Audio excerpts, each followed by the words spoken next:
ACA Code of Ethics, CPCE style. Queens, the ACA Code of Ethics isn't just a list of rules, it's our compass. It helps us navigate those tricky counseling moments when the right move isn't clear.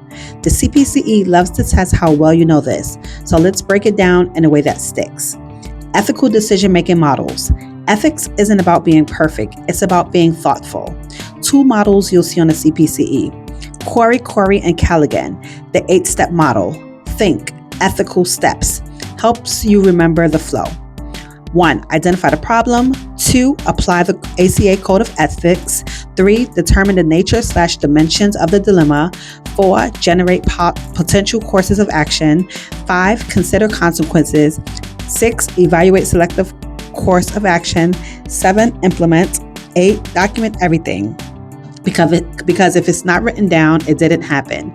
Forrester, Miller, and Davis model. Similar flow, but heavier on the consultation and client welfare. Ask, who's affected? What's at risk? What action best promotes client well-being? Jump rope hook.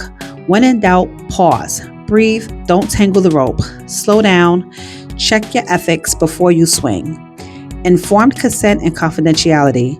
Informed consent means clients know the nature and goals of counseling, techniques/procedures you'll use, their right to stop, refuse, or ask questions, limits of confidentiality, danger to self or others, abuse, court order, fees, record keeping, and payment policies.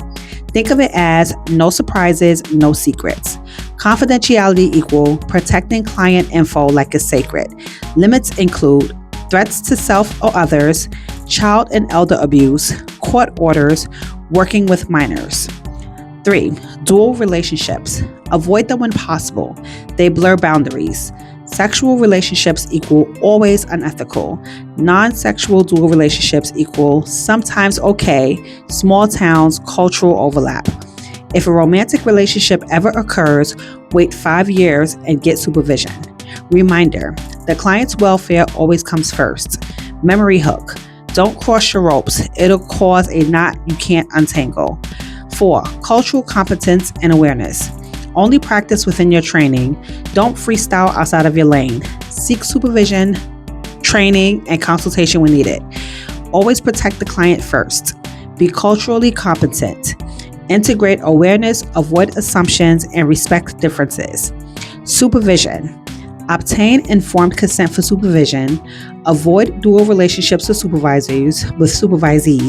Supervisors are ethically and legally responsible for their trainees' work. 5. Technology and social media ethics. Use encrypted, HIPAA-compliant platforms. Inform clients of risks and limitations of telehealth. Don't friend or follow clients online. Keep boundaries clear. Be trained in telehealth tools. Always maintain privacy and professionalism online. 6. Legal responsibilities. Mandated reporting. Report abuse or imminent harm. Privileged communication. Legal right to keep info private. Varies by state. Duty to warn. Duty to protect. Tariff applies here.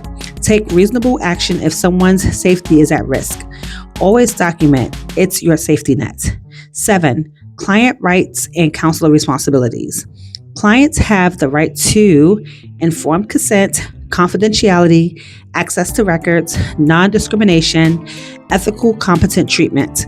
Counselors have the responsibility to promote client welfare, maintain confidentiality, practice within competence, obtain supervision when unsure. Sample CPCE style question. A counselor begins a social friendship with a current client after several successful sessions. According to the ACA Code of Ethics, this action is A. Acceptable if both parties consent. B. Unethical as it creates a dual relationship. C.